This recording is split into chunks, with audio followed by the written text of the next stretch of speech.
Hello बच्चों, good morning. कैसे हो तुम लोग? बहुत अच्छे हो। सबसे पहले तो छठ पूजा है और तुम लोगों को छठ की शुभकामना। हैप्पी छठ पूजा। अब बच्चों, हम लोग पढ़ाई को आगे बढ़ाते हैं और हम लोग एक नई चैप्टर को स्टार्ट करने जा रहे हैं और वह नई चैप्टर हमारा होगा वैद्युत चुंबकीय प्रेरण, इलेक्ट्रोमैग्नेटिक इंडक्शन। तो आज जो चैप्टर हम लोग स्टार्ट कर रहे हैं, प्रारंभ कर रहे हैं, वह चैप्टर है हमारा वैद्युत चुंबकीय प्रेरण, इलेक्ट्रोमैग्नेटिक इंडक्शन। इलेक्ट्रोमैग्नेटिक इंडक्शन को शॉर्ट में हम लोग EMI लिखेंगे। याद रखना अच्छे से कि प्रत्येक जगह वैद्युत चुंबकीय प्रेरण लिखना थोड़ा कठिन हो जाएगा, तो इसके बदले अगर हम लोग EMI लिख देंगे तो वह अच्छा रहेगा। अब वैद्युत चुंबकीय प्रेरण है क्या? चलो कुछ सबसे पहले उदाहरण लेते हैं। हमारा घर में किसी न किसी, क्या कह सकते हो, इलेक्ट्रॉनिक उपकरण में, जैसे कि टीवी में या फ्रिज में या वॉशिंग मशीन में ट्रांसफार्मर लगा हुआ होता है, या हो सकता है हमारे दरवाजे पर जनरेटर हो, AC जनरेटर। वह जो AC जनरेटर है या हमारे घर के अंदर जो टीवी, फ्रिज, वॉशिंग मशीन में लगा हुआ ट्रांसफार्मर है, वह वैद्युत चुंबकीय प्रेरण पर ही आधारित होता है। सबसे पहले तो वैद्युत चुंबकीय प्रेरण का खोज का श्रेय हम लोग देते हैं किसे? फैराडे को। किसको देते हैं? फैराडे को देते हैं वैद्युत चुंबकीय प्रेरण के खोज का श्रेय। तो कोई पूछे कि वैद्युत चुंबकीय प्रेरण का खोज किसने किया, तो हम लोग फैराडे बोल सकते हैं। ठीक। अब क्वेश्चन आता है कि वैद्युत चुंबकीय प्रेरण है क्या? देखो, सबसे पहले हम लोग 10th क्लास में भी और पिछले चैप्टर में भी ऑरेस्टेड का प्रयोग पढ़े थे। ऑरेस्टेड्स एक्सपेरिमेंट। ऑरेस्टेड ने कहा था कि अगर आपके पास कोई धारावाही चालक है तो यह धारावाही चालक अपने आसपास चुंबकीय क्षेत्र उत्पन्न करता है। धारावाही चालक अपने आसपास क्या उत्पन्न करता है? चुंबकीय क्षेत्र। इसका मतलब है कि यह जो धारा है, यह धारा चुंबकत्व उत्पन्न करता है। सुने बात को। तो अगर कोई धारावाही चालक है तो वह धारावाही चालक अपने आसपास चुंबकीय क्षेत्र उत्पन्न करता है। इसका मतलब है कि धारा से चुंबकत्व की उत्पत्ति होती है। यह ओरस्टेड ने कहा था। और इसके विपरीत कहा किसने? फैराडे ने। फैराडे ने कहा कि अगर ओरस्टेड यह कहता है कि धारा से चुंबकत्व की उत्पत्ति हो सकती है, तो फिर चुंबकत्व से भी धारा की उत्पत्ति हो सकती है। और चुंबकत्व से जब धारा की उत्पत्ति होती है, तब उसी घटना को हम लोग कहते हैं वैद्युत चुंबकीय प्रेरण। क्या कहते हैं? वैद्युत चुंबकीय प्रेरण कहते हैं। फिर से सुनो। सबसे पहले ऑरस्टेड ने कहा कि कोई भी धारावाही चालक अपने आसपास चुंबकीय क्षेत्र उत्पन्न करता है। इसका मतलब है कि धारा से चुंबकत्व की उत्पत्ति होती है। ठीक। ऑरस्टेड ने कहा कि धारा से चुंबकत्व की उत्पत्ति होती है, और फैराडे इसके विपरीत बोले कि चुंबकत्व से भी धारा की उत्पत्ति हो सकती है। तो चुंबकत्व से धारा की उत्पत्ति ही वैद्युत चुंबकीय प्रेरण है। किससे? चुंबकत्व से धारा की उत्पत्ति ही वैद्युत चुंबकीय प्रेरण है। लेकिन फैराडे ने एक दिन के प्रयोग में, एक दिन के एक्सपेरिमेंट में, या कह सकते हो 1 वर्ष के एक्सपेरिमेंट में उसने ऐसा नहीं दिखला पाया। उसके लिए उसे कई वर्षों तक एक्सपेरिमेंट को करना पड़ा और तब जाकर के उसे सफलता मिली। समझे बात को? तो चलो देखते हैं कि आखिर फैराडे ने वह कौन सा प्रयोग किया जिससे कि हमें चुंबकत्व से धारा की उत्पत्ति के बारे में जानकारी प्राप्त हुई। तो सबसे पहले तो इतना याद रखेंगे कि वैद्युत चुंबकीय प्रेरण का खोज का श्रेय किसको दिया जाएगा? तो फैराडे को दिया जाएगा। फैराडे एक साधारण सा प्रयोग किए। वे क्या किए? तो एक क्वाइल ले लिए। यह क्वाइल देख रहे हो, क्वाइल, कुंडली, ठीक, और इसमें एक गैल्वेनोमीटर लगा दिए। यह गैल्वेनोमीटर है। क्यों लगाए गैल्वेनोमीटर? धारा को मापने के लिए। उसके बाद वह एक चुंबक ले लिए, मैग्नेट ले लिए। तो फैराडे साहब इस चुंबक और इस कुंडली से अनेक वर्षों तक एक्सपेरिमेंट कर रहे थे। क्या प्राप्त करने का? तो कहीं हमें चुंबकत्व से धारा प्राप्त हो जाए। लेकिन अनेक वर्षों तक उसे कोई सफलता नहीं मिली। एक दिन उसे आ गया गुस्सा, और इतना गुस्सा आया कि वह यह जो चुंबक है, इस चुंबक को फेंक दिए। बोले जब हमको कोई सफलता मिल ही नहीं रही है तो चलो छोड़ देते एक्सपेरिमेंट को। वे क्या किए? उसके हाथ में जो चुंबक था, मैग्नेट था, उसे फेंक दिए। सौभाग्यवश यह जो चुंबक था, यह गुजरा किससे होकर के? कुंडली से होकर के, ऐसे। और जब चुंबक इस कुंडली से होकर के गुजरा, तब देखा गया कि यहां जो गैल्वेनोमीटर का जो सुई था वह विक्षेपित हो गया, ऐसे हो गया। इसका मतलब है कि इसमें धारा उत्पन्न हो गया। सुने बात को। तो फैराडे साहब क्या किए? एक कुंडली लिए, कुंडली में क्या जोड़ दिए? गैल्वेनोमीटर, धारा मापने के लिए। एक चुंबक लिए, इससे, इन दोनों उपकरण से वे बहुत दिनों तक एक्सपेरिमेंट करते रहे। बहुत दिनों नहीं कह सकते, अनेक वर्षों तक एक्सपेरिमेंट करते रहे। उसे कोई सफलता नहीं मिली। एक दिन उसे गुस्सा आया। गुस्सा में वे क्या किए? तो चुंबक को फेंक दिए। और जब फेंके तो वह चुंबक किससे होकर के गुजरा? कुंडली से होकर के गुजरा। और जब कुंडली से होकर के गुजरा, तब देखा गया कि यहां जो गैल्वेनोमीटर का सुई है वह विक्षेपित हो गया। इसका अर्थ है कि जब चुंबक इससे होकर के गुजर रहा था, तब इसमें धारा उत्पन्न हो गया। सुने बात को। ऐसे जब गुजर रहा था तो इसमें उत्पन्न हो गया धारा। ठीक। अब इससे एक चीज तो पता चल गया उसे, किसे? फैराडे साहब को, कि जब इस कुंडली और इस चुंबक के बीच आपेक्षिक गति होगी, अर्थात जब कुंडली और चुंबक एक दूसरे के करीब आएंगे या एक दूसरे से दूर जाएंगे, तब जाकर के इस कुंडली में धारा प्रकट होगा। क्या बोले फैराडे साहब? कि जब इस चुंबक और कुंडली के बीच आपेक्षिक गति होगी, अर्थात या तो ये दोनों एक दूसरे के निकट आएंगे या एक दूसरे से दूर जाएंगे, तब जाकर के इस कुंडली में धारा प्रवाहित होगी, धारा प्रकट होगी। ठीक। यही साधारण सा एक्सपेरिमेंट था। और ऐसा हम लोग एक और जगह देखते हैं। एसी जनरेटर, जनरेटर जो हमारे दरवाजे पर लगा हुआ होता है, उसमें होता क्या है? तो एक कुंडली होती है और चुंबक का दो ध्रुव होता है। मशीन की सहायता से हम लोग करते क्या है? तो कुंडली को घुमाते हैं, और जब कुंडली घूमती है तब चुंबक और कुंडली के बीच आपेक्षिक गति होती है, और उसी गति के कारण उस कुंडली में धारा प्रकट हो जाती है, और उसी धारा से हम लोग बल्ब जलाते हैं, ट्यूबलाइट जलाते हैं या बाजा बजाते हैं। यह सब काम हम लोग कर सकते हैं।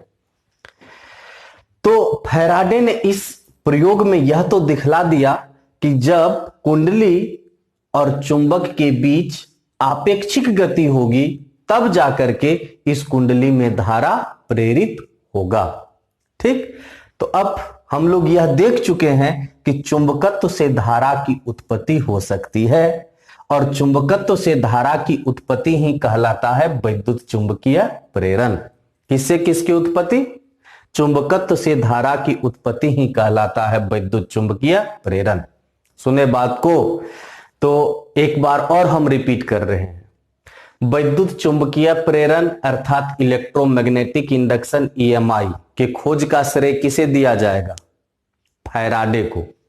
किसे दिया जाएगा? फैराडे। ठीक। फैराडे ने ऐसा क्या किया कि उसे श्रेय देंगे? फैराडे ने दिखलाया कि चुंबकत्व से धारा की उत्पत्ति होती है और चुंबकत्व से धारा की उत्पत्ति ही कहलाता है विद्युत चुंबकीय प्रेरण। उसने एक साधारण से प्रयोग में दिखलाया। एक कुंडली जिसमें लगा था गैल्वेनोमीटर और एक चुंबक, दोनों की सहायता से उसने दिखलाया कि चुंबकत्व से धारा की उत्पत्ति हो सकती है। और यह सफलता उसे प्राप्त दिलाया किसने? उसके एक गुस्से ने। जब कई वर्षों तक वह चुंबक और कुंडली से संबंधित प्रयोग कर रहे थे और उसे कोई रिजल्ट प्राप्त नहीं हो रहा था, तो एक दिन गुस्से में उसने चुंबक को फेंका और सौभाग्य से वह चुंबक किससे होकर के गुजरा? कुंडली से होकर के। ऐसे गुजरा, इससे होकर के। और जब गुजरा तो देखा गया कि इसमें धारा प्रकट हो गया।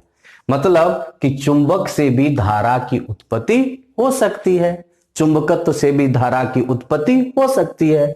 इसी घटना को हम लोग विद्युत चुंबकीय प्रेरण कहते हैं।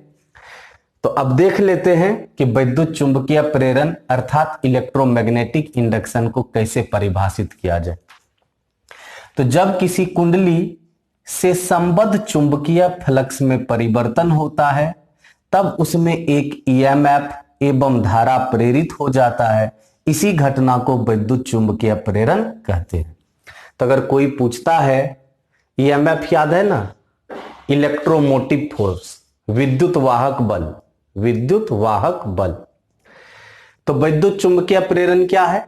तो जब किसी कुंडली से संबद्ध चुंबकीय फ्लक्स में परिवर्तन होता है, तब उसमें एक ईएमएफ एवं धारा प्रेरित हो जाता है। इसी घटना को विद्युत चुंबकीय प्रेरण कहते हैं। याद रहेगा ना कि जब किसी कुंडली से संबद्ध चुंबकीय फ्लक्स में परिवर्तन होता है, तब उसमें एक ईएमएफ एवं धारा प्रेरित हो जाता है। इसी घटना को हम लोग विद्युत चुंबकीय प्रेरण कहते हैं। तथा कुंडली में जो ईएमएफ उत्पन्न होगा उसे हम लोग प्रेरित ईएमएफ यानी इंड्यूस्ड ईएमएफ कहेंगे। तथा कुंडली में जो धारा प्रवाहित होगी उस धारा को प्रेरित धारा यानी इंड्यूस्ड करंट कहेंगे। तो अगर कोई पूछता है कि विद्युत चुंबकीय प्रेरण के फलस्वरूप जो कुंडली में ईएमएफ प्रकट होगा, ईएमएफ उत्पन्न होगा, उसे कौन सा ईएमएफ कहेंगे? तो हम लोग कहेंगे सर उसे कहते हैं प्रेरित ईएमएफ। और कुंडली में जो धारा प्रवाहित होगी उसे कहेंगे प्रेरित धारा। ठीक। अब इसमें एक नया शब्द क्या आ रहा है? चुंबकीय फ्लक्स। तो अब हम लोग चुंबकीय फ्लक्स को भी परिभाषित करेंगे, लेकिन पहले विद्युत चुंबकीय प्रेरण का कुछ उदाहरण देख लेते हैं। तो इलेक्ट्रोमैग्नेटिक इंडक्शन के उदाहरण अर्थात विद्युत चुंबकीय प्रेरण के उदाहरण में ट्रांसफार्मर है, एसी जनरेटर है, यह सब विद्युत चुंबकीय प्रेरण का उदाहरण है। अब देखते हैं चुंबकीय फ्लक्स क्या है, मैग्नेटिक फ्लक्स क्या है। तो चुंबकीय फ्लक्स को हम लोग φB से सूचित करेंगे। किससे सूचित करेंगे? φB से। सबसे पहले डॉट प्रोडक्ट याद है ना तुम लोगों को? सदिश A डॉट सदिश B डॉट प्रोडक्ट, बिल्कुल 11th क्लास में पढ़ाई थे। तो देखो, चुंबकीय प्रेरण सदिश B एवं क्षेत्रफल सदिश A के अदिश गुणन अर्थात डॉट प्रोडक्ट को चुंबकीय फ्लक्स कहते हैं। किसके किसके डॉट प्रोडक्ट को? तो चुंबकीय प्रेरण सदिश B एवं क्षेत्रफल सदिश A के डॉट प्रोडक्ट को चुंबकीय फ्लक्स कहते हैं। अब इसका हम लोग देखते हैं व्यंजक क्या होता है, सूत्र क्या होता है। अब बच्चों हम लोग सबसे पहले क्या करते हैं, तो समरूप चुंबकीय क्षेत्र ले लेते, या देख रहे हो, ध्यान से देखना,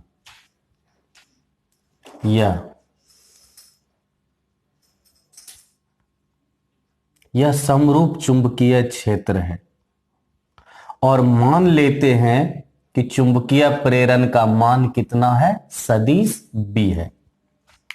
अब हम लोग एक कुंडली ले लेते हैं, कुंडली मतलब कॉइल, पंखा में भी लगा हुआ कॉइल देखे होगे तुम लोग।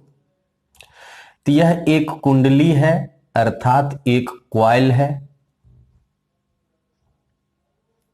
ठीक। और यह हो गया कुंडली अर्थात कॉइल का तल। हम लोग जानते हैं कि जब इस तल का लंब खींचेंगे तो वही होगा क्षेत्रफल सदिश का दिशा।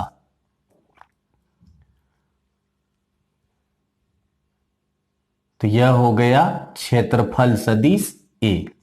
कौन सा सदिश, क्षेत्रफल सदिश A।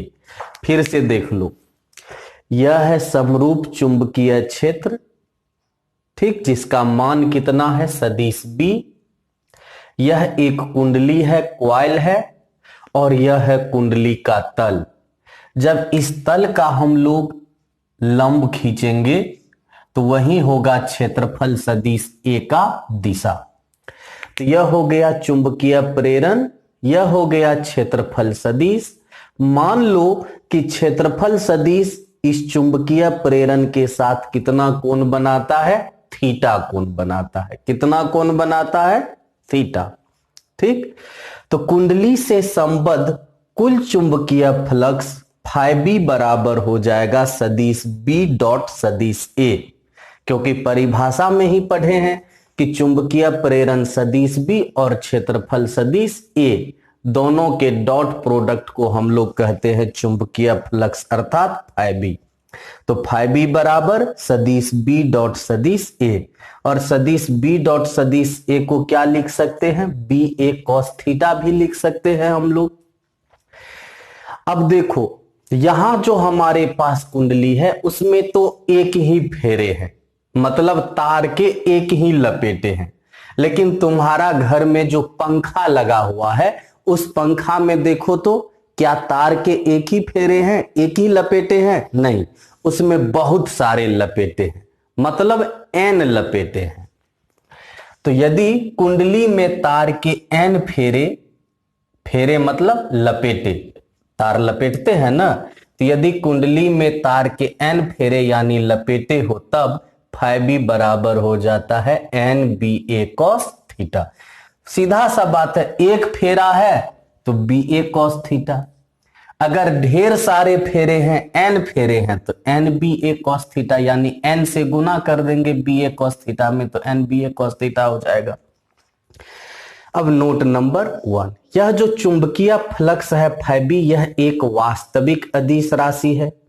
इसका SI मात्रक वेबर होता है, WB, बड़ा W छोटा b, ठीक ना।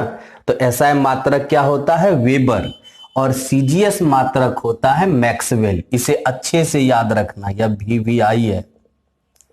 तो SI मात्रक वेबर होता है और CGS मात्रक होता है मैक्सवेल, और एक वेबर का मान होता है 10⁸ मैक्सवेल।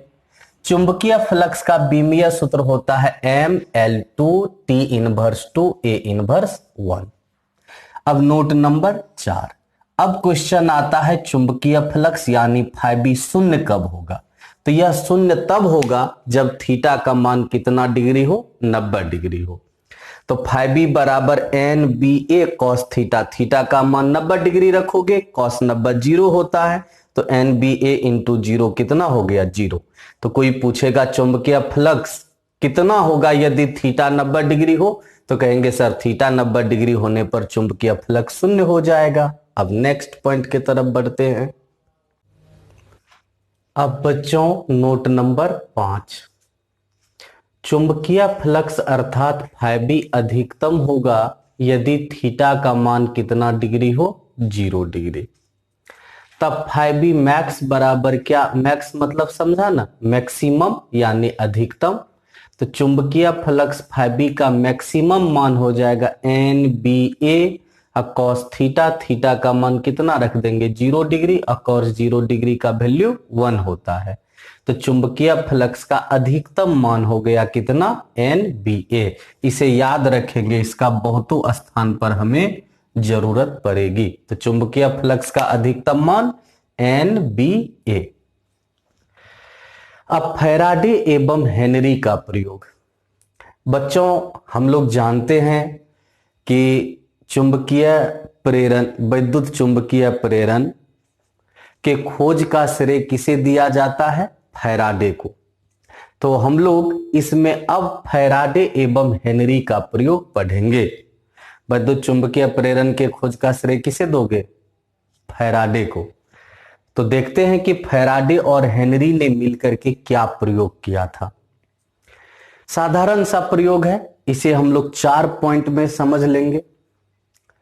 पहला देखो, चुंबक द्वारा धारा का प्रेरित होना। सबसे पहले तो फैराडे और हेनरी जो मिलकर के प्रयोग किया, तो उसमें उसने दिखलाया कि चुंबक से भी धारा प्रेरित हो सकता है और धारा से भी धारा प्रेरित हो सकता है। समझे बात को, चुंबक से भी धारा प्रेरित हो सकता है और धारा से भी धारा प्रेरित हो सकता है। तो पहले देखते हैं चुंबक द्वारा धारा का प्रेरित होना। देखते हैं कि चुंबक किसी कुंडली में कैसे धारा प्रेरित कर सकता है। इसे 2 पॉइंट में समझेंगे, ए और बी में। पहला पॉइंट ए देखो, जब चुंबक एवं कुंडली दोनों स्थिर हो। तो यहां पर कुंडली है, चुंबक है, दोनों स्थिर है। और दोनों स्थिर होने का मतलब है कि दोनों के बीच कोई आपेक्षिक गति नहीं हो रही है। मतलब ना तो दोनों एक दूसरे के नजदीक आ रहा है, ना दोनों एक दूसरे से दूर जा रहा है। जब ये स्थिर है तो दोनों के बीच कोई आपेक्षिक गति नहीं हो रही है। और जब आपेक्षिक गति नहीं होगी तो यह जो कुंडली है, इससे संबद्ध जो चुंबकीय फ्लक्स होगा फाइबी, उसमें कोई परिवर्तन नहीं होगा। और जब परिवर्तन नहीं होगा तब कुंडली में धारा भी प्रेरित नहीं होगा, अर्थात इसमें प्रेरित धारा क्या होगा, शून्य। समझे बात को, चुंबक और कुंडली दोनों स्थिर है, अर्थात दोनों के बीच कोई आपेक्षिक गति नहीं हो रही है। आपेक्षिक गति नहीं होगी तो इस कुंडली से संबद्ध चुंबकीय फ्लक्स अर्थात फाइबी में कोई परिवर्तन नहीं होगा। और जब चुंबकीय फ्लक्स में परिवर्तन नहीं होगा तब इसमें कोई धारा भी प्रकट नहीं होगी, इसमें कोई धारा भी प्रेरित नहीं होगी, अर्थात आई का मान क्या होगा, शून्य। अब दूसरा देखते हैं कि जब चुंबक और कुंडली के बीच आपेक्षिक गति होती हो। जब कुंडली एवं चुंबक के बीच आपेक्षिक गति हो, जैसे यहां देखो, यह चुंबक है, यह कुंडली है। या तो दोनों एक दूसरे के नजदीक आ रहा है या दोनों एक दूसरे से दूर जा रहा है। मतलब दोनों के बीच हो रही है आपेक्षिक गति। जब दोनों के बीच आपेक्षिक गति होगी तो कुंडली से संबद्ध चुंबकीय फ्लक्स अर्थात फाइबी में परिवर्तन होगा। और जब परिवर्तन होगा तब इसमें धारा प्रकट हो जाएगा। उस धारा को हम लोग कौन सी धारा कहेंगे, प्रेरित धारा। तो यहां देख रहे हैं कि कुंडली में तब धारा प्रेरित हो रहा है जब दोनों के बीच आपेक्षिक गति हो रही है। यहां आपेक्षिक गति नहीं होती है, इसी कारण यहां देख सकते हो धारा भी प्रेरित नहीं होता है। तो यहां आपेक्षिक गति नहीं हो रही है तो चुंबकीय फ्लक्स में परिवर्तन नहीं हो रहा है, और चुंबकीय फ्लक्स में परिवर्तन नहीं हो रहा है तो यहां धारा भी प्रेरित नहीं हो रही है। यहां दोनों के बीच आपेक्षिक गति हो रहा है और गति होने से चुंबकीय फ्लक्स में परिवर्तन होगा, और परिवर्तन होगा तो इसमें धारा भी प्रेरित होगी। जैसा तुम लोग एसी जनरेटर में, हमारे घर पर जो जनरेटर आता है कभी कभार या किसी के दरवाजे पर तो हमेशा रहता है, वहां देखते होगे जब मशीन स्टार्ट होती है तब ये जाकर के हमें जनरेटर से धारा प्राप्त होती है। जब मशीन स्टार्ट नहीं होती है तो धारा प्राप्त नहीं होती है। तो जनरेटर मशीन जब स्टार्ट करते हैं तो इसका मतलब है कि चुंबक और कुंडली के बीच आपेक्षिक गति होने लगती है, और गति होने लगती है तो कुंडली में धारा प्रेरित हो जाता है, और वही धारा हमें प्राप्त होती है। तो बल्ब, ट्यूबलाइट, बाजा, फलना चिलना, उससे हम लोग चलाते हैं। अब दूसरा, धारा द्वारा धारा का प्रेरित होना। देखो, यह जो हम लोग एक्सपेरिमेंट पढ़े हैं ना, इस एक्सपेरिमेंट पर आधारित है एसी जनरेटर, और यह जो अभी पढ़ रहे हैं इसी पर आधारित है क्या? ट्रांसफार्मर। क्या आधारित है? ट्रांसफार्मर, इस दूसरा प्रयोग पर। तो दूसरा प्रयोग क्या है? धारा द्वारा धारा का प्रेरित होना, मतलब धारा से भी धारा उत्पन्न हो सकता है। इसे भी दो पॉइंट में समझेंगे। पहला पॉइंट, जब कुंडली से प्रवाहित धारा क्या हो? नियत हो। देखो, यह एक कुंडली है, इससे जो धारा प्रवाहित हो रही है वह नियत है। जब इससे नियत धारा प्रवाहित होगी तब इसके बगल में जो स्थित कुंडली है उसके चुंबकीय फ्लक्स में परिवर्तन नहीं होगा, और नहीं होगा तो इसमें कोई धारा भी प्रकट नहीं होगी, मतलब कोई धारा इसमें प्रवाहित नहीं होगा। ठीक, अब आगे बढ़ते हैं नेक्स्ट पॉइंट की तरफ। अब बच्चों, दूसरा का बी नंबर। ए नंबर में देखे थे कि जब कुंडली से नियत धारा प्रवाहित होती है तब उसके निकट स्थित दूसरे कुंडली में कोई धारा प्रेरित नहीं होती है, किंतु जब कुंडली से परिवर्ती धारा प्रवाहित होती है तब देखते हैं क्या होता है। देखो, यह कुंडली है, इससे जो धारा प्रवाहित हो रही है आई डैश, वह परिवर्ती धारा है, मतलब धारा घट बढ़ रहा है। समझे बात को? और जब धारा घट बढ़ रहा है तब इसके निकट जो दूसरा कुंडली स्थित है उससे संबद्ध चुंबकीय फ्लक्स अर्थात फाइबी में परिवर्तन होता है, और चुंबकीय फ्लक्स में परिवर्तन के कारण ही इसमें एक धारा प्रेरित हो जाता है, अर्थात धारा प्रकट हो जाता है। तो जब इस कुंडली में परिवर्ती धारा प्रवाहित हो रही है तब इसके निकट स्थित दूसरे कुंडली में भी धारा प्रेरित हो जाता है। ठीक, तो इससे हम लोग चार पॉइंट देखे प्रयोग में। पहला, कि जब चुंबक और कुंडली के बीच आपेक्षिक गति नहीं होगी तब कुंडली में कोई धारा प्रकट नहीं होगा, धारा प्रेरित नहीं होगी। जब कुंडली और चुंबक के बीच आपेक्षिक गति होगी तब कुंडली में धारा प्रेरित होगा, जिस पर आधारित होता है एसी जनरेटर। मशीन चलाओ तो कुंडली और चुंबक के बीच आपेक्षिक गति होगी और हमें धारा प्राप्त होगा। फिर देखें कि अगर एक कुंडली में नियत धारा प्रवाहित होती है तब उसके पड़ोस स्थित दूसरी कुंडली में कोई धारा प्रेरित नहीं होती है, अर्थात नियत धारा प्रेरित नहीं कर सकता है। किंतु अगर एक कुंडली में परिवर्ती धारा प्रवाहित होती है तब उसके निकट स्थित दूसरी कुंडली में धारा प्रेरित होता है। इसी पर आधारित होता है ट्रांसफार्मर। उसमें भी देखोगे दो कुंडली होती है, एक के ऊपर दूसरा लपेटा हुआ होता है।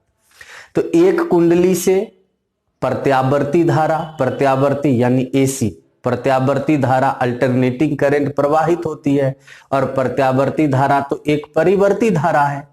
और जब परिवर्ती धारा एक कुंडली से प्रवाहित होती है तब दूसरे कुंडली में अपने आप धारा प्रेरित हो जाता है। ठीक, तो इससे पता चलता है कि प्रत्यावर्ती धारा प्रेरित कर सकता है। तो इससे क्या क्या निष्कर्ष निकलता है देखते हैं। कंक्लूजन, पहला, चुंबक एवं कुंडली के बीच आपेक्षिक गति होने पर कुंडली में धारा प्रेरित होती है। तो जब चुंबक और कुंडली के बीच आपेक्षिक गति होगी तब कुंडली में धारा प्रेरित होगा। तेज आपेक्षिक गति अधिक धारा प्रेरित करता है। कुंडली और चुंबक के बीच आपेक्षिक गति जितनी तेज होगी धारा उतनी ही अधिक प्रेरित होगी।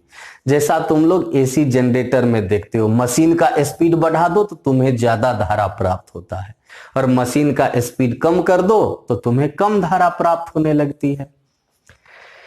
कुंडली में प्रेरित धारा तभी तक रहती है जब तक कुंडली एवं चुंबक के बीच आपेक्षिक गति जारी रहता। अच्छा बतलाओ तो, तुम्हें जनरेटर से कब तक धारा प्राप्त होती है? तभी तक ना, जब तक मशीन चलते रहता है। मशीन बंद कर दोगे तो क्या तुम्हें धारा प्राप्त होगी? नहीं। इसका मतलब है कि धारा तभी तक कुंडली में प्रेरित होकर के रह सकता है जब तक कि कुंडली और चुंबक के बीच आपेक्षिक गति जारी रहे। आपेक्षिक गति बंद कर दोगे, धारा भी तुम्हारा प्रेरित होना बंद हो जाएगा।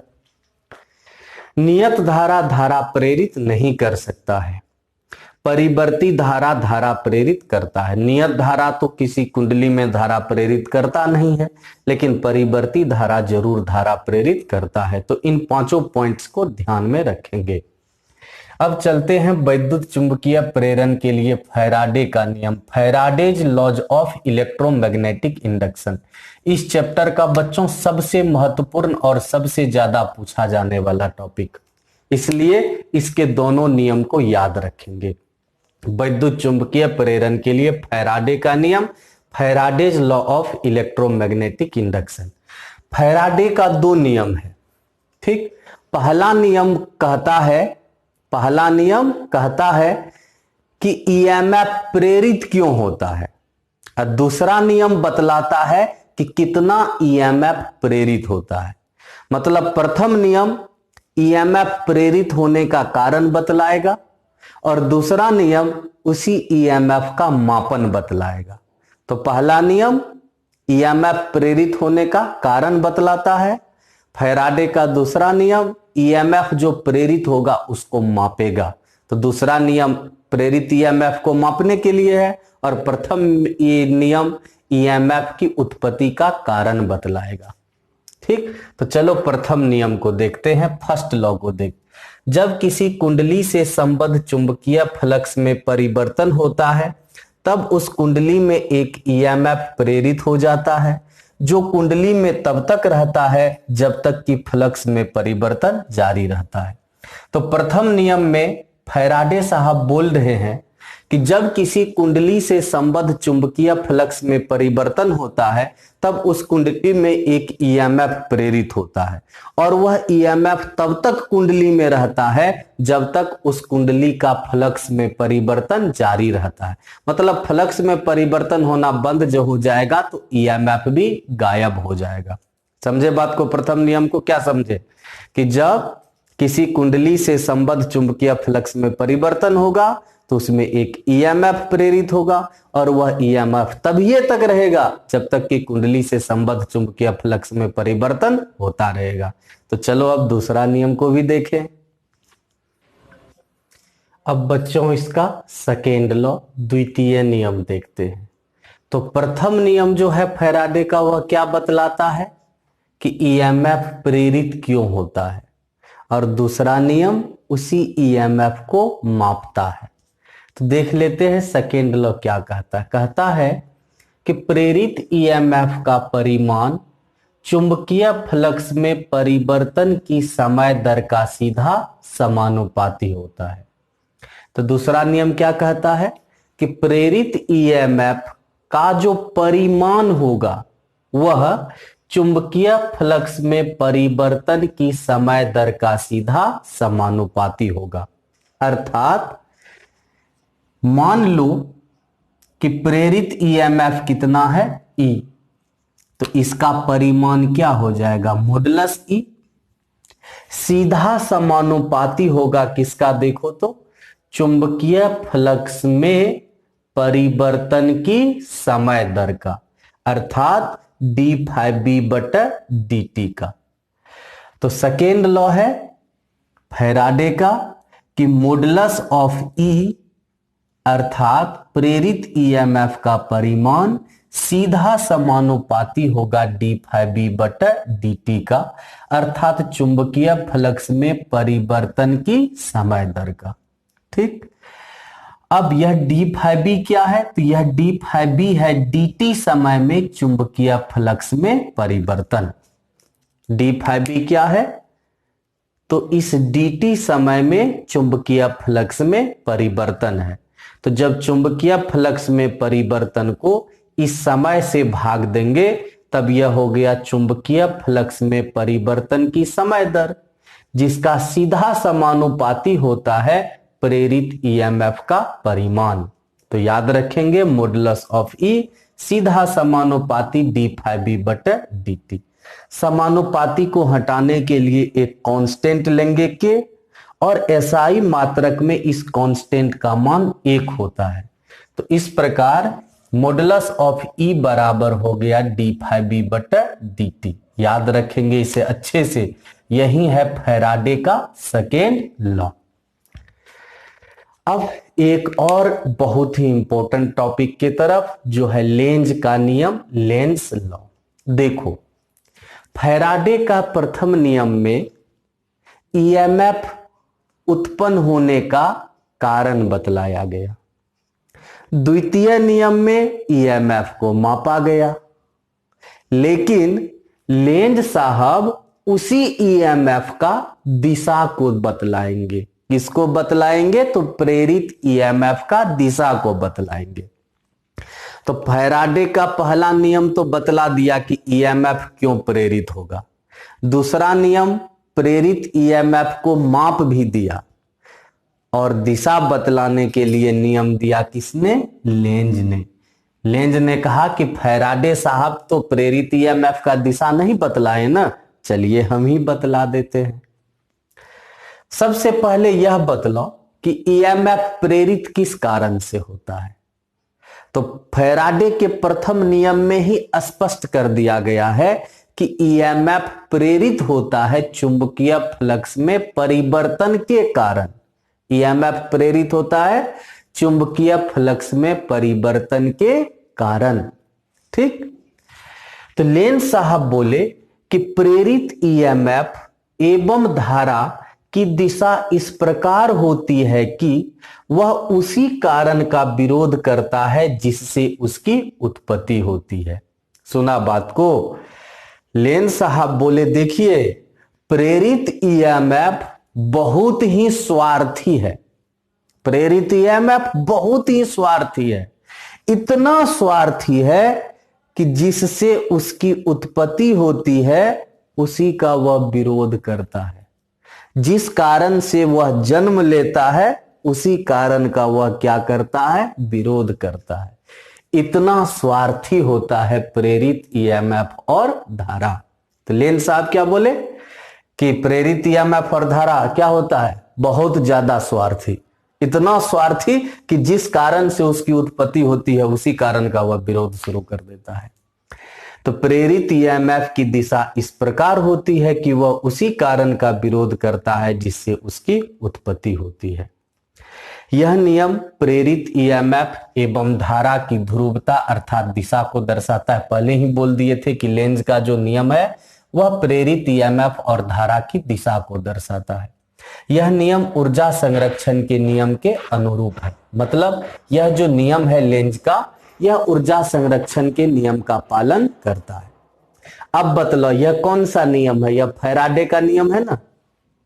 तो फैराडे का नियम तो यही है, मॉडुलस ऑफ ई बराबर डी फाई बी बटा डी टी। अब इससे मॉडुलस को हटा दो, और मॉडुलस को हटाते ही यहां माइनस लग जाएगा, और जब माइनस लगेगा तब यह हो जाएगा फैराडे एवं लेंज का नियम। यहां मॉडुलस है तो माइनस नहीं है, तब यह फैराडे का नियम है। यहां से मॉडुलस हटाओ, यहां माइनस लगाओ, तो यह हो जाएगा फैराडे एवं लेंज का नियम। तो इसे फैराडे एवं लेंज का नियम कहेंगे। क्या अंतर है दोनों में? फैराडे का नियम में यहां मॉडुलस है, यहां माइनस नहीं है। फैराडे एवं लेंज का नियम में यहां से मॉडुलस हट गया, यहां माइनस लग गया। यही जो माइनस देख रहे हो ना, यही माइनस लेंज का नियम है। किसका नियम? लेंज का नियम। यही माइनस लेंज का नियम को दर्शाता है। सुने बात को? चलो आगे देख लेते इससे। बच्चों, अभी हम लोगों ने फैराडे एवं लेंज का नियम में देखा E बराबर होता है माइनस डी फाई बी बटा डी टी। यह जो माइनस है ना, यह माइनस दर्शाता है लेंज के नियम को। तो यह जो निगेटिव साइन है, यही निगेटिव साइन किसको दर्शाता है? तो लेंज के नियम को दर्शाता है। तो याद रखेंगे निगेटिव साइन लेंज के नियम को दर्शाता है। साथ साथ एक और चीज क्लियर कर लो कि यहां जो यह निगेटिव साइन है, इस निगेटिव साइन का अर्थ है कि यह जो प्रेरित ईएमएफ है यह चुंबकीय फ्लक्स में परिवर्तन का विरोध करता है।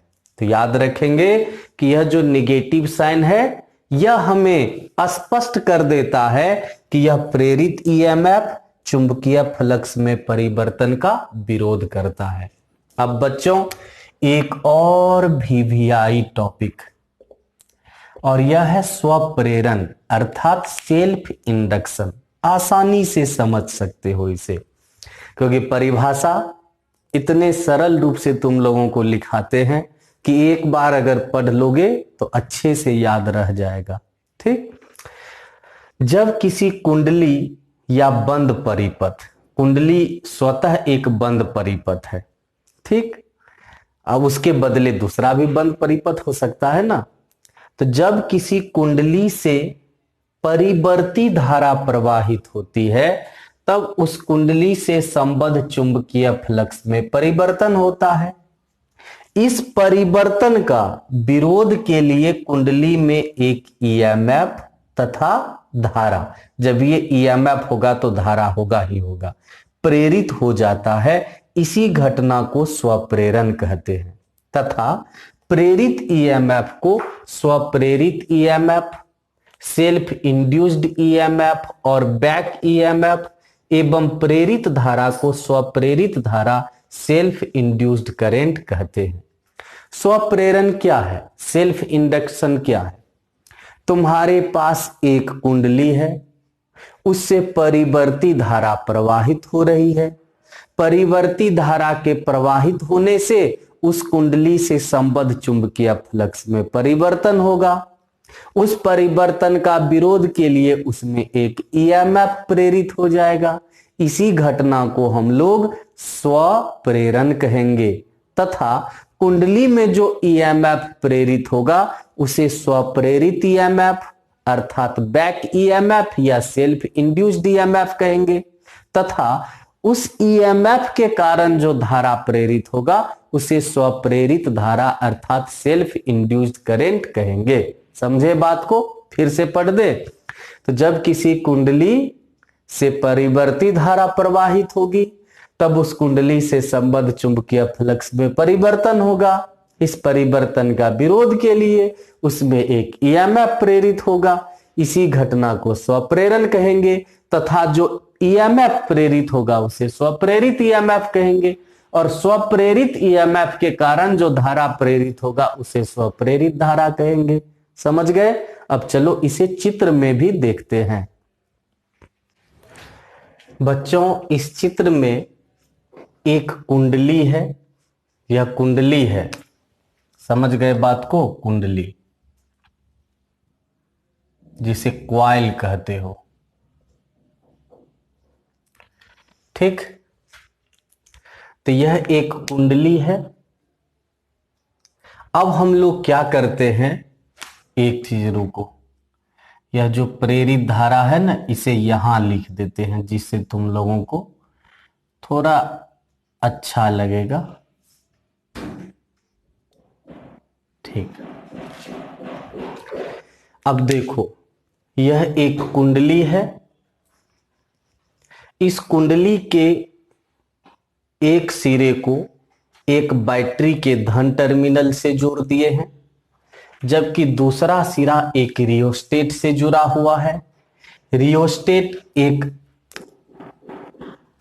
चाबी से अर्थात कुंजी से जुड़ा हुआ है और यह कुंजी जुड़ा हुआ है किससे? बैटरी के ऋण टर्मिनल से। तो यह बैटरी है, यह कुंजी है, यह रियोस्टेट है और यह कुंडली है।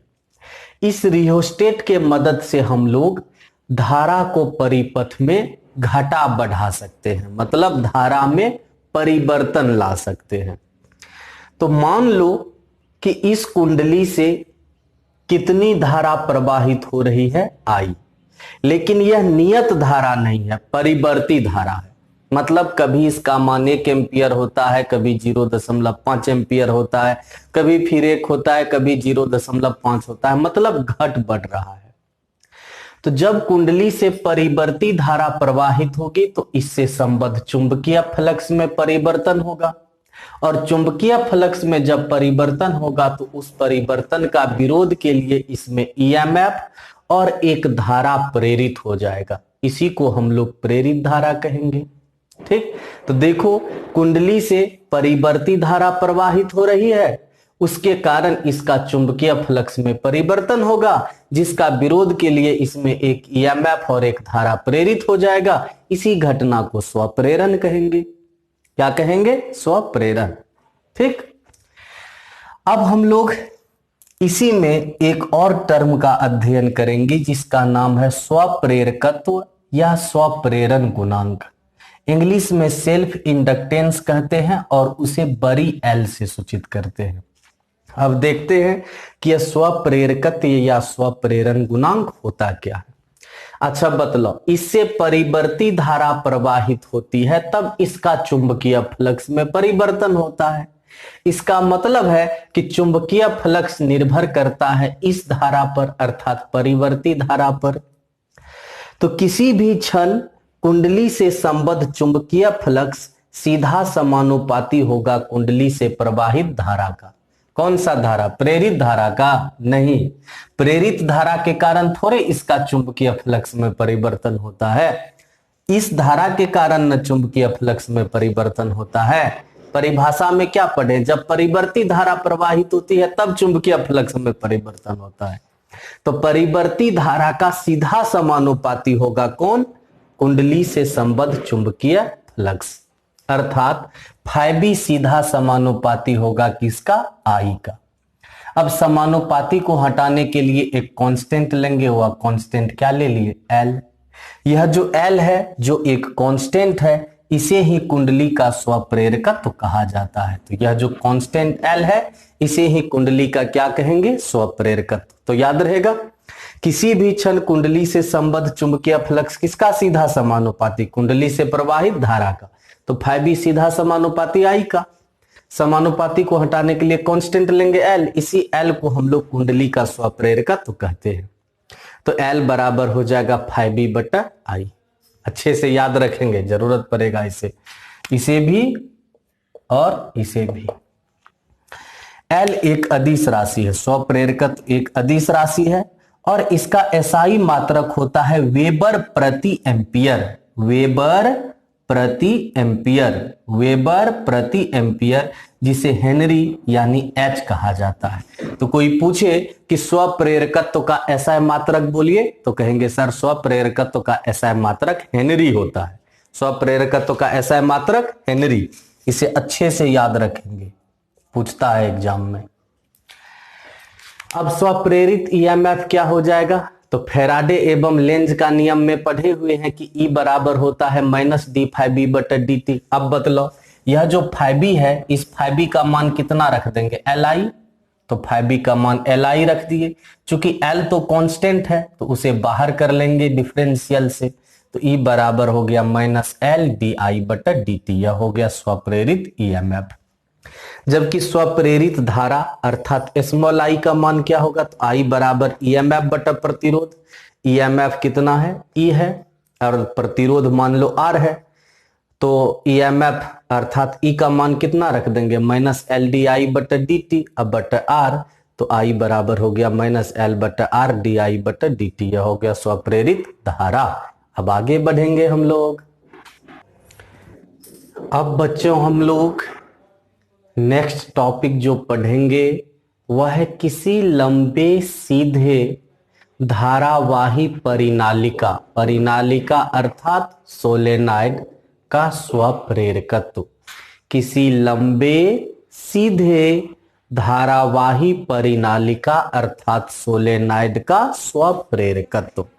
आसान है और बिल्कुल छोटा सा टॉपिक है। देखो कितना आसान है। एक परिनालिका ले लिए, ठीक, यह सोलेनाइड है अर्थात परिनालिका है और इस परिनालिका का जो अनुप्रस्थ काट का क्षेत्रफल है वह कितना है? ए है। इसके एक फेरे से, चूंकि परिनालिका में तार के अनेक फेरे होते हैं, तो इसके एक फेरे से प्रवाहित धारा कितना है, I।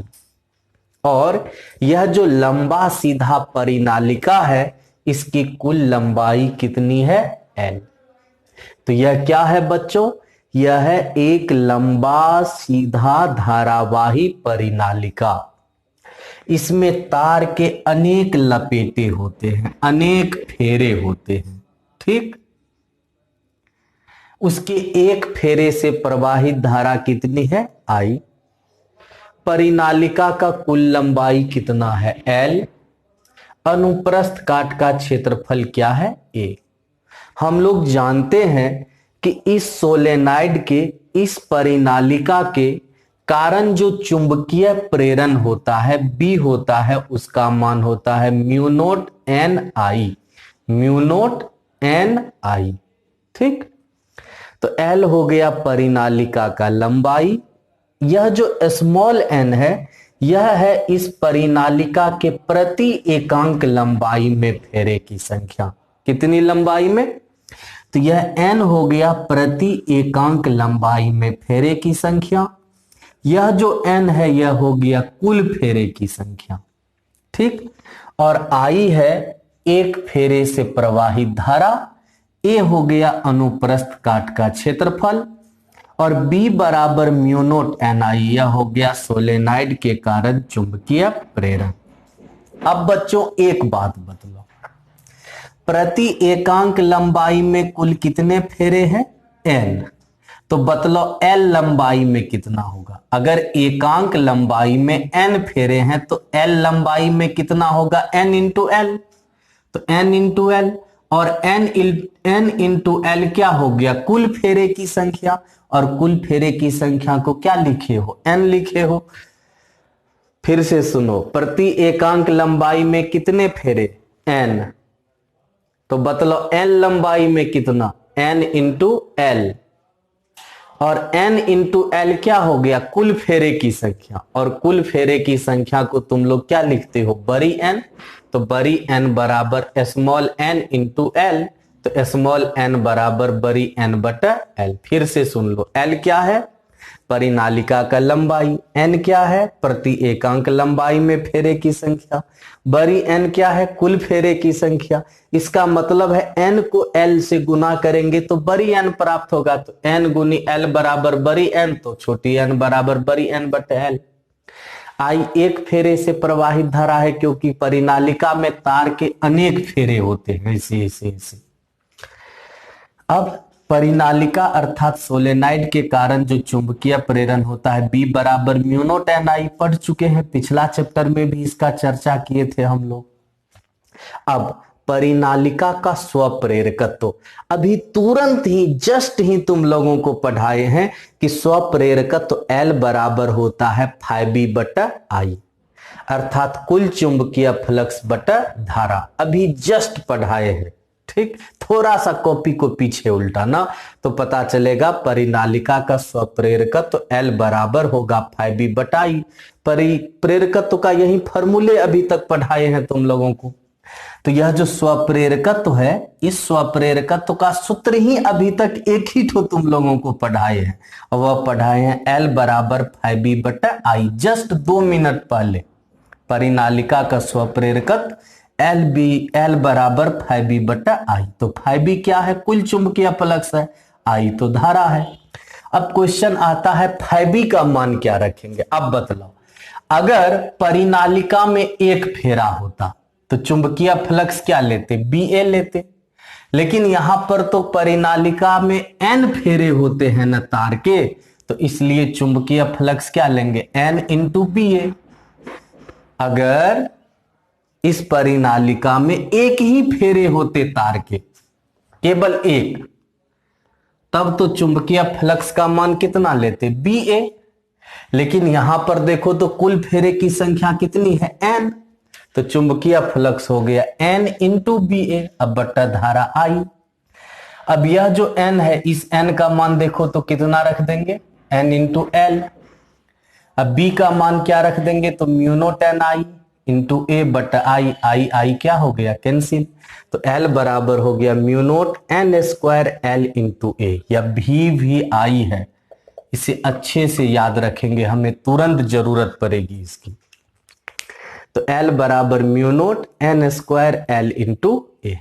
इसको थोड़ा और आगे बढ़ा सकते हैं। अब बतलाओ यह जो छोटी एन है, इस छोटी एन के बदले बड़ी एन बटा एल लिख सकते हैं ना, तो एन बटा एल होल स्क्वायर है तो होल स्क्वायर, एक एल तो कैंसिल हो जाएगा, तो एल बराबर हो जाएगा म्यू नोट एन स्क्वायर ए अब बटा क्या एल।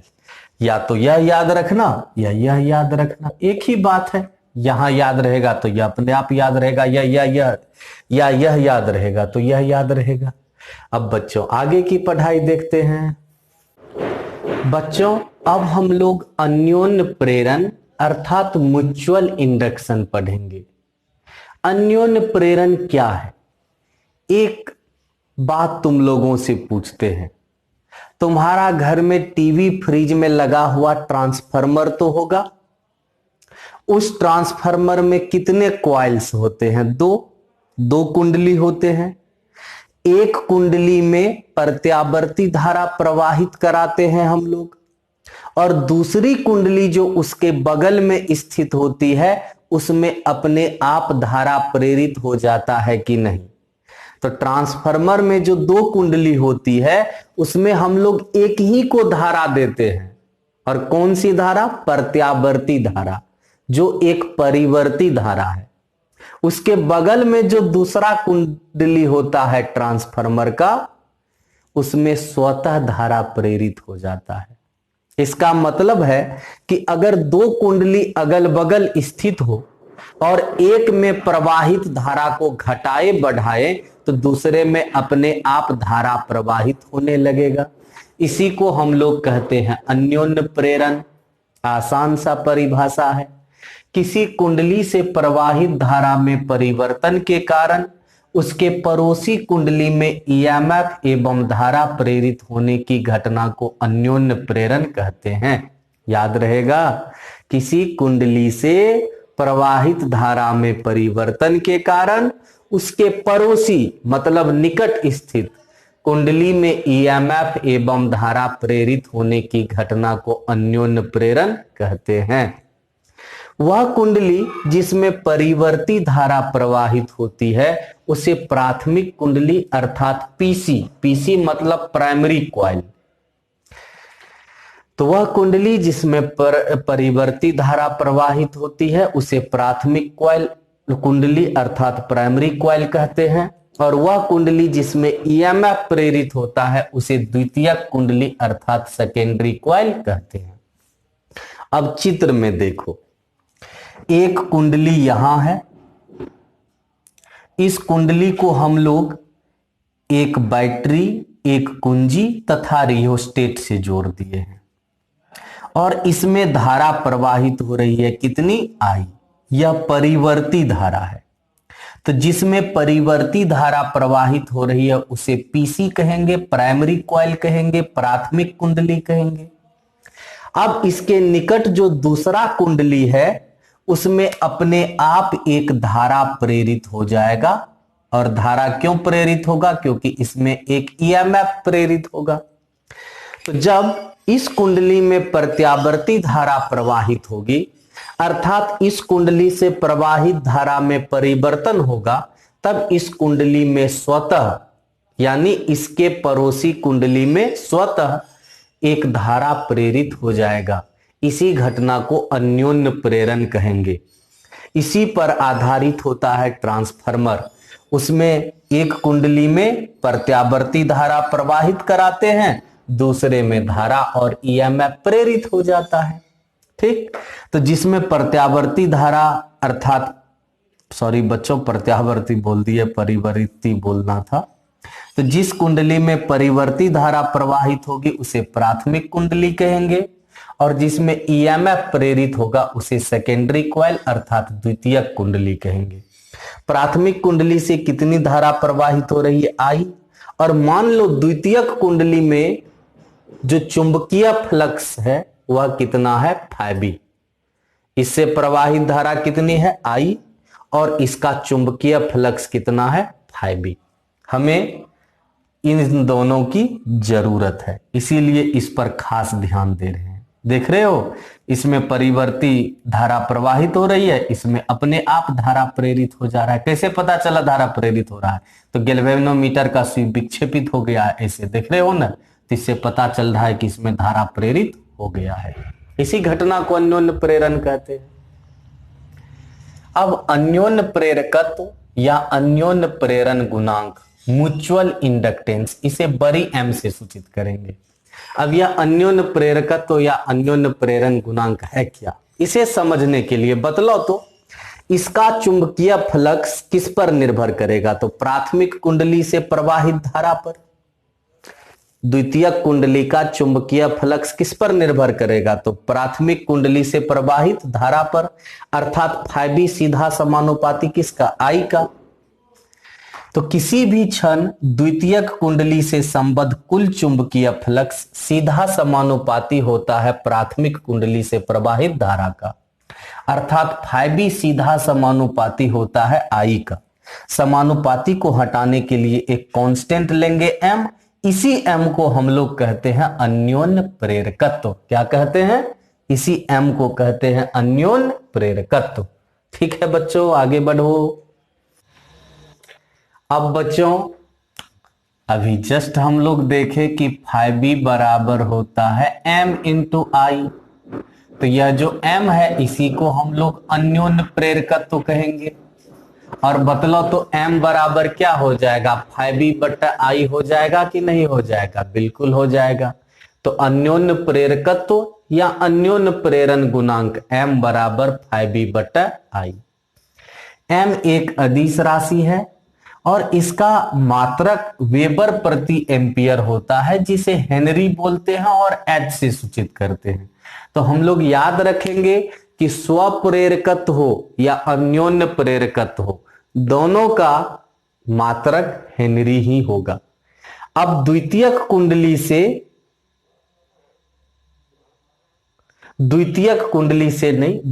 कुंडली में प्रेरित ईएमएफ, हम लोगों ने अन्योन्य प्रेरण में देखा दो कुंडली है, एक प्राथमिक दूसरा द्वितीयक। तो ईएमएफ किसमें प्रेरित होता है, द्वितीयक कुंडली में।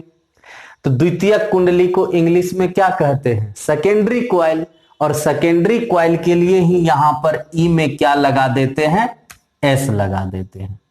ठीक, तो हम लोग जानते हैं फैराडे एवं लेंज के नियम से ई बराबर होता है -d∅ यानी प्रेरित ईएमएफ बराबर -d∅b/dt। किसमें ईएमएफ प्रेरित हो रहा है, द्वितीयक कुंडली में। द्वितीयक को इंग्लिश में क्या कहते हैं, सेकेंडरी कहते हैं, तो यहां एस लगा देते हैं, बराबर -d∅b/dt। अब बतलाओ φb का मान कितना रख देंगे हम लोग, mi रख सकते हैं ना, तो m कांस्टेंट है, तो कांस्टेंट डिफरेंशियल के आगे आ गया, तो es बराबर हो गया -di/dt।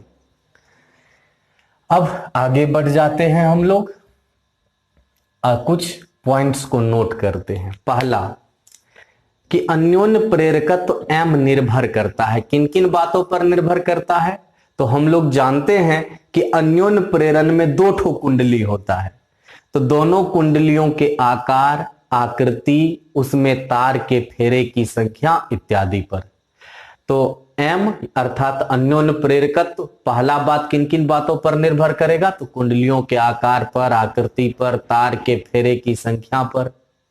दूसरा किस पर, कुंडलियों के क्रोड की प्रकृति पर। अब सीधा सा बात है, कुंडली तो किसी पदार्थ पर मोड़ करके न बनाया जाता है, अंदर में कुछ पदार्थ रहता है, उस पर जब तार को मोड़ते हैं तब न कुंडली बनता है। तो जो अंदर में पदार्थ होता है उसे हम लोग क्रोड कहते हैं। तो कुंडलियों के क्रोड के प्रकृति पर निर्भर करता है, दोनों कुंडलियों के बीच की दूरी पर निर्भर करता है, और कुंडलियों के सापेक्षिक स्थिति पर निर्भर करता है। तो अन्योन्य प्रेरकत्व M किन किन बातों पर निर्भर करेगा, तो कुंडलियों के आकार पर, आकृति पर, तार के फेरे की संख्या पर, कुंडलियों के क्रोड की प्रकृति पर, कुंडलियों के बीच की दूरी पर, कुंडलियों के सापेक्षिक स्थिति पर। क्रोड मतलब समझ लेना जिस पर कुंडली का तार लपेटा हुआ रहता है। अब दूसरा पॉइंट युग्मन गुणांक के, वैसे तो इसका हमें जरूरत नहीं पड़ता है और इसे हमें याद भी नहीं रखने हैं, लेकिन फिर भी कभी कभार जरूरत पड़ जाता है, तो जरूरत पड़ जाता है तो जान लेना चाहिए। युग्मन गुणांक को के से सूचित करते। युग्मन मतलब क्या होता है? युग्मन मतलब ऐसे समझो कि तुम्हारे पास एक कुंडली है और उस पर तुम्हें दूसरा कुंडली को लपेटना है, तो युग्मन हो गया। ट्रांसफार्मर में तुम लोग देखोगे एक कुंडली है ऐसे और दूसरा कुंडली है ऐसे, इसको युग्मन कहते हैं। युग्मन मतलब होता है दो कुंडलियों को एक दूसरे के सापेक्ष व्यवस्थित करना। युग्मन मतलब दो कुंडलियों को एक दूसरे के सापेक्ष व्यवस्थित करना, या तो एक कुंडली के ऊपर दूसरा कुंडली को लपेट देना, या तो एक कुंडली के बगल में दूसरा कुंडली को रख देना, इसे ही युग्मन कहते हैं। तो यदि दोनों कुंडलियों का स्वप्रेरकत्व L1 L2 तथा अन्योन्य प्रेरकत्व M हो, तब युग्मन गुणांक के बराबर होता है M/√L1 L2। तो अगर तुम्हारे पास जो दो कुंडली हो, दोनों का स्वप्रेरकत्व L1 तथा L2 हो, तथा जब ये युग्मन करोगे तो उनके बीच अन्योन्य प्रेरकत्व होगा, अन्योन्य प्रेरकत्व M हो, तब युग्मन गुणांक के बराबर होता है M/L1 L2। सुना बात को? जैसे तुम लोगों को यहां दिखलाते हैं। दो ठो कुंडली ले लो। एक कुंडली है, मान लो इसका स्वप्रेरकत्व L है, इसके बगल में दूसरा कुंडली ले लेते, इसका स्वप्रेरकत्व L2 है, ठीक, और अन्योन्य प्रेरकत्व कितना है? M। तब जो युग्मन गुणांक होगा, युग्मन गुणांक के बराबर हो जाएगा M/√L1 इंटू L2।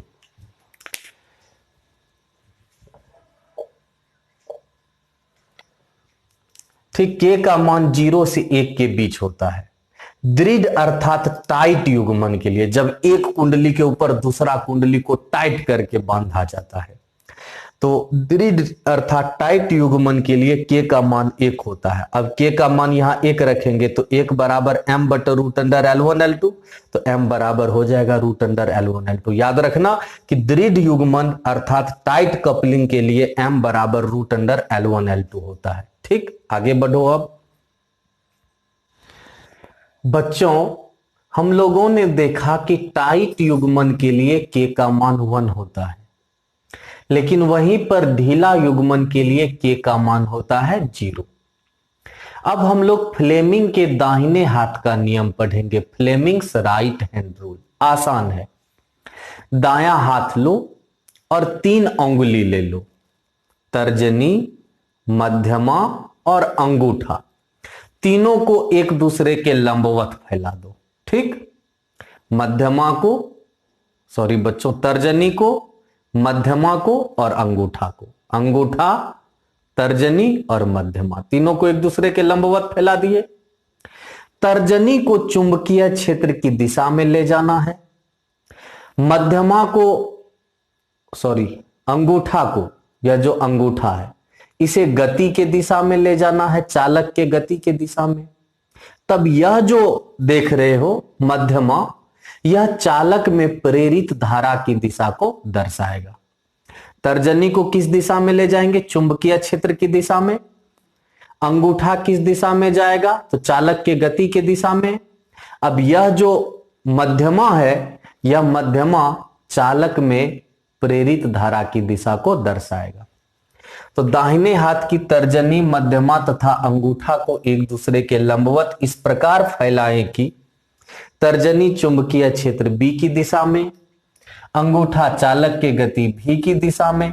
तब जो मध्यमा है यह चालक में प्रेरित धारा I की दिशा को दर्शाएगा। देखो, यह दायां हाथ है, तीनों को एक दूसरे के लंबवत फैला दिए हैं, ऐसे लंबवत है ना, यह अंगूठा, यह तर्जनी, यह मध्यमा। तर्जनी किस दिशा में? तो चुंबकीय क्षेत्र B की दिशा में, अंगूठा चालक की गति V की दिशा में। तब यह जो मध्यमा है, सॉरी बच्चों, अंगूठा हम बार बार मध्यमा बोल देते इसे। तो सबसे पहले यह जो तर्जनी है यह किस दिशा में? चुंबकीय क्षेत्र B की दिशा में, अंगूठा चालक की गति V की दिशा में। तब यह जो मध्यमा है यह जो मध्यमा है यह प्रेरित धारा I की दिशा को दर्शाएगा। तो तर्जनी किस दिशा में? चुंबकीय क्षेत्र B की दिशा में, अंगूठा चालक की गति V की दिशा में, तब यह जो मध्यमा है यह प्रेरित धारा I की दिशा को दर्शाएगा। अब गतिक विद्युत वाहक बल मोशनल EMF, जब कोई चालक छड़ किसी समरूप चुंबकीय क्षेत्र में इस प्रकार गति करता है कि चुंबकीय फ्लक्स लगातार बदलता रहता है, तब उसके गति के कारण उसमें एक EMF प्रेरित हो जाता है जिसे गतिक EMF कहते हैं। देखो, जब कोई चालक छड़ किसी समरूप चुंबकीय क्षेत्र में इस प्रकार गति करे कि चुंबकीय फ्लक्स लगातार बदलता रहे, तब उस छड़ के गति के कारण उसमें एक EMF प्रेरित हो जाता है। इसी EMF को हम लोग गतिक EMF कहते हैं। क्या कहते हैं? गतिक EMF। जब कोई चालक छड़ किसी समरूप चुंबकीय क्षेत्र में गति करता है और इस प्रकार गति करता है कि चुंबकीय फ्लक्स लगातार बदलता रहता है, तब उस चालक छड़ के गति के कारण उसमें एक EMF प्रेरित हो जाएगा। ठीक, उसी EMF को हम लोग गतिक EMF कहेंगे। और चालक में प्रेरित धारा की दिशा फ्लेमिंग के दाहिने हाथ का नियम से प्राप्त होगा। ठीक, आगे बढ़ जाते हैं हम लोग। अब बच्चों हम लोग गतिक EMF का मान भी ज्ञात करेंगे। तो उसके लिए क्या करते हैं? तो सबसे पहला काम हम लोग यह करते हैं कि समरूप चुंबकीय क्षेत्र ले लेते हैं, या cross cross cross cross cross cross cross जो देख रहे हो यह समरूप चुंबकीय क्षेत्र को दर्शा रहा है जिसका मान B है। ठीक, और जानते हैं कि क्रॉस का मतलब इनटू दी पेज होता है। पिछला चैप्टर में पढ़े हैं ना हम लोग कि यह समरूप चुंबकीय क्षेत्र है जिसे तुम लोग क्रॉस क्रॉस क्रॉस क्रॉस द्वारा दर्शाए हो। तो क्रॉस दर्शाता है कि इसका दिशा है इनटू दी पेज, यानी पृष्ठ के अंदर की तरफ। ठीक, अब हम लोग क्या करते हैं? एक चालक छड़ ले लेते हैं। तो यह एक चालक छड़ है और इसकी लंबाई कितनी है? L। ठीक, अभी यह बिंदु O पर स्थित है। अब हम लोग क्या करेंगे? इसे नियत वेग V से गति कराकर यहां से O डैश पर भेज देते हैं। ठीक, तो यह जो चालक छड़ है जिसकी लंबाई L है, जो पहले O पर स्थित था, अब नियत वेग V से गति करके O से कहां पर पहुंच गया? O डैश पर। और जब यह O से O डैश पर पहुंचा तो मान लेते हैं कितनी दूरी तय किया? S। तो कितना दूरी तय किया? तो यह S क्या हो गया? बतलो तो। दूरी, मतलब यहां से यहां जब छड़ पहुंचा तो वह दूरी तय कर चुका था S। अब सीधा सा बात है, यहां पर छड़ गति कर रहा है और गति करेगा तो चुंबकीय फ्लक्स में लगातार परिवर्तन होगा, और जब चुंबकीय फ्लक्स में लगातार परिवर्तन होगा तो इसमें एक EMF प्रेरित हो जाएगा। उसी को हम लोग प्रेरित EMF कहेंगे, गतिक EMF कहेंगे। इसमें जो EMF प्रेरित होगा उसे क्या कहेंगे? गतिक EMF। इसमें जो EMF प्रेरित होगा उसे क्या कहेंगे? गतिक EMF। और उसी EMF के कारण इसमें एक धारा भी प्रेरित होगा। अब क्वेश्चन आता है, इस धारा का क्या दिशा होगा? तो धारा का दिशा हम लोग बच्चों ज्ञात कर सकते हैं किससे? तो फ्लेमिंग के दाहिने हाथ के नियम से। हम लोग जानते हैं इसे चुंबकीय क्षेत्र की दिशा में भेजना है, इसे गति के दिशा में भेजना है, तो यह प्रेरित धारा की दिशा को दर्शाएगा। देखो, चुंबकीय क्षेत्र इनटू दी पेज है, तो देखो तर्जनी को इनटू दी पेज भेज दिए। यह देखो गति V के दिशा में है अंगूठा। अब बतलो मध्यमा किधर जा रहा है? अपवार्ड ना, तो इसमें जो प्रेरित धारा होगा उसका दिशा अपवार्ड हो जाएगा। ठीक, फिर से देखो किस दिशा में है? तर्जनी इनटू दी पेज, यानी चुंबकीय क्षेत्र B के दिशा में। यह किस दिशा में है? चालक के गति V के दिशा में। तब यह जो गया जिस दिशा में गया वही प्रेरित धारा का दिशा होगा, तो धारा का दिशा अपवार्ड हो गया। फिर से समझ लो, यह cross cross cross cross cross cross जो देख रहे हो यह समरूप चुंबकीय क्षेत्र है जिसका मान क्या है B, और इस B का दिशा क्या है इनटू द पेज। यह एक चालक छड़ है जिसकी लंबाई L है, यह अभी कहां पर है O पर। अब यह नियत वेग V से गति करते हुए O से O डैश पर पहुंचता है, तो कितनी दूरी तय करता है S, और इसमें जो हमें धारा प्राप्त होती है वह कितनी है I। तो सबसे पहले क्षेत्रफल A बराबर क्या होता है, लंबाई गुनी चौड़ाई। अब बतलाओ, यहां तुम लोगों को लंबाई तो L दिख रहा होगा लेकिन चौड़ाई कितनी दिख रही होगी, बतलाओ तो। चौड़ाई इस दूरी अर्थात S के बराबर, तो क्षेत्रफल A बराबर हो गया L गुनी S। कुल चुंबकीय फ्लक्स φB बराबर BA। कहोगे सर आप तो पढ़ाए चुंबकीय फ्लक्स φB बराबर NBA। अब बतलाओ n तब न लेते हैं जब कुंडली में n फेरे होते हैं। बतलाओ यहां तो एक छड़ है, छड़ में कोई फेरा थोड़े होता है, तो फेरे अर्थात n तो नहीं लेंगे ना, तो कुल चुंबकीय फ्लक्स BA। अब बतलाओ A का मान कितना रखोगे तुम लोग, L इंटू S, तो चुंबकीय फ्लक्स φB बराबर हो गया B into L into S। अब प्रेरित गतिक EMF, इसमें कितना गतिक EMF प्रेरित होगा, तो E बराबर d φB बटा dt।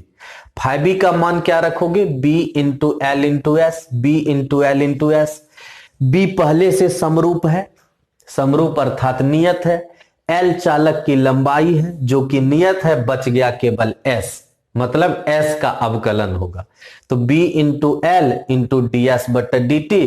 और बतलाओ ds बटा dt वेग का सूत्र है कि नहीं, तो इसे हम लोग भी लिख सकते हैं कि नहीं। तो गतिक EMF E बराबर हो गया BLV, या VI है, इसे अच्छे से याद रखेंगे। तो गतिक EMF का सूत्र होता है BLV। अब प्रेरित धारा I बराबर जानते हैं हम लोग E बटा R, यानी EMF बटा प्रतिरोध होता है, तो EMF हो गया BLV अब बटा प्रतिरोध R। अब विक्षेपक बल होता क्या है कि जब यह चालक गति करता है तो इस पर एक चुंबकीय बल लगने लगता है, उस चुंबकीय बल को हम लोग विक्षेपक बल कहेंगे। तो विक्षेपक बल F बराबर ILB होता है। अब I का मान कितना रख देंगे, देखो BLV बटा R इंटू हो गया LB, तो F बराबर हो गया B square L square V बटा R। मतलब इतना चुंबकीय बल इस छड़ पर कार्य करता है जब छड़ चुंबकीय क्षेत्र में क्या करता है, गति करता है। ठीक, अब आगे बढ़ जाते हैं इससे। अब बच्चों हम लोग देख लेते हैं कि कितना शक्ति व्यय होगा। तो हम लोग जानते हैं 11th क्लास में ही कि शक्ति बराबर होता है बल गुनी वेग, बल गुनी वेग। तो बल का मान B square L square V बटा R रख देंगे, वेग भी हो गया, तो व्यय शक्ति जो होगा वह हो गया B square L square V square बटा R। अब समरूप चुंबकीय क्षेत्र में कोणीय गति करते हुए किसी चालक छड़ में प्रेरित EMF। अभी हम लोग देखे थे कि जब कोई चालक छड़ किसी समरूप चुंबकीय क्षेत्र में रेखीय गति करता है तब उसमें कितना EMF प्रेरित होगा, लेकिन कोई जरूरी तो नहीं है कि चालक छड़ रेखीय गति ही करे, वह तो कोणीय गति भी कर सकता है, मतलब ऐसे घूम भी तो सकता है।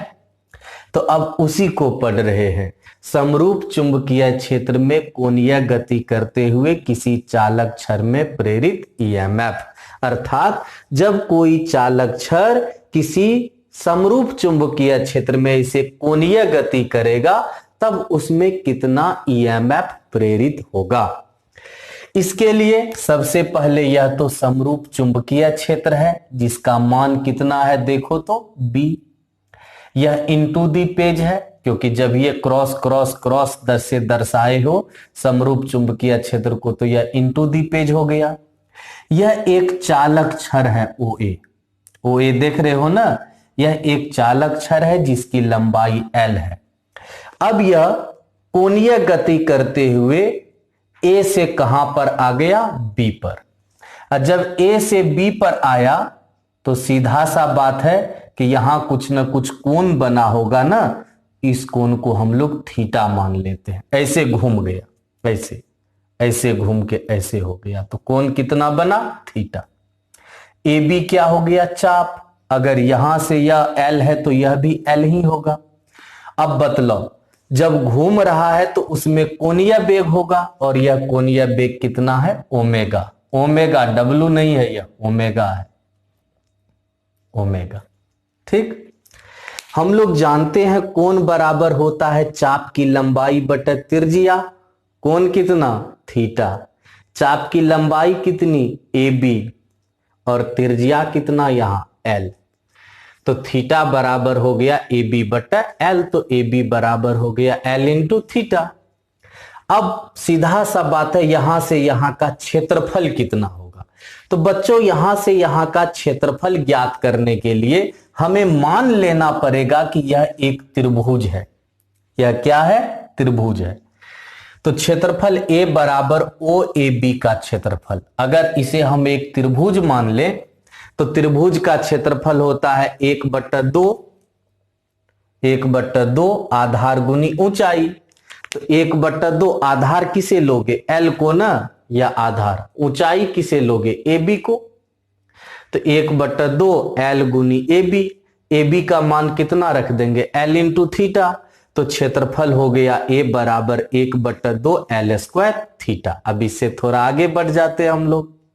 तो बच्चों, चुंबकीय फ्लक्स फाइव बराबर बी इंटू ए। फिर से यहां एन नहीं है, तुम लोग कहोगे सर चुंबकीय फ्लक्स का सूत्र एन बी ए। अच्छा बतलो, तो रड में कोई फेरे की संख्या थोड़ी होती है कि एन बी ए लेंगे, तो केवल क्या लेंगे? बी ए। तो चुंबकीय फ्लक्स बी ए, बी तो ठीक, ए का मान तो अभी तुरंत पढ़े 1/2 एल स्क्वायर थीटा। तो चुंबकीय फ्लक्स फाइव बराबर हो गया 1/2 बी एल स्क्वायर थीटा। अब छड़ में प्रेरित गतिक ईएमएफ ई बराबर डी फाइव बी बटा डी टी। फाइव का मान बतलो कितना रखेंगे? 1/2 B L square theta, 1/2 B और एल स्क्वायर, यह सब तो कांस्टेंट है, तो इसे बाहर कर लेंगे तो हो गया डी थीटा बटा डी टी। और 11th क्लास में ही पढ़े हो डी थीटा बटा डी टी को क्या लिखते हो? ओमेगा। ठीक। तो डी थीटा बटा डी टी को ओमेगा लिखेंगे, जिसे कोणीय वेग कहते हैं। तो इस प्रकार छड़ में जो गतिक ईएमएफ हुआ उसका मान हो गया 1/2 बी एल स्क्वायर ओमेगा। तो बच्चों, आज का क्लास हम लोग यहीं तक रहने देंगे। नेक्स्ट क्लास में फिर मिलते हैं, तब तक के लिए बाय।